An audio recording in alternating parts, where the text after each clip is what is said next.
Hello friends, সবাই কেমন আছো? আজকে আমি আমার নতুন ভিডিও নিয়ে চলে এসেছি। আজকে আমার ঘরে কী কী বানানো হয়েছে এটা আমি আপনাদের সাথে শেয়ার করব, আপনাদের দেখাবো কি কি আছে আজকে আমার মেনুতে।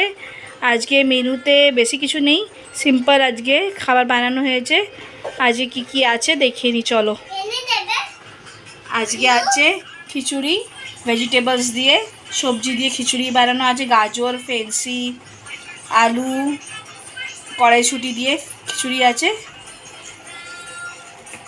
এটা হচ্ছে আলু ভাজা, বেগুন ভাজা আর পটল ভাজা। এটা হচ্ছে ভাজা, খিচুড়ির সাথে ভাজা না হলে তো ভালোই লাগে না, খিচুড়ির সাথে ভাজা আছে বলে ভালো লাগবে। আর এটা হচ্ছে পাঁপড় ভাজা, দেখো সাবুর পাঁপড় আছে, আর নিচে এমনি ডালের পাঁপড় আছে, দু রকমের পাঁপড়। এটা আমাদের ঘরে বানানো পাঁপড়। তার সাথে আছে হচ্ছে আচার আর নুন।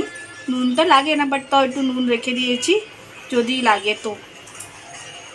এইটা হচ্ছে আজকে আমাদের মেনু। তোমাদের ঘরে কী কী রান্না হয়েছে আমাদের জানাবেন কমেন্ট করে। আর ভিডিওটি ভালো লাগলে একটা লাইক করে দেবেন। আর নতুন বন্ধুরা যারা আমার চ্যানেলটিকে দেখছো, প্লিজ একটা সাবস্ক্রাইব করে দিও, তোমাদের বন্ধুদের সাথে শেয়ার করে দিও আর কমেন্টও করো। চলো বাই, আর পরের ভিডিওতে দেখা হবে।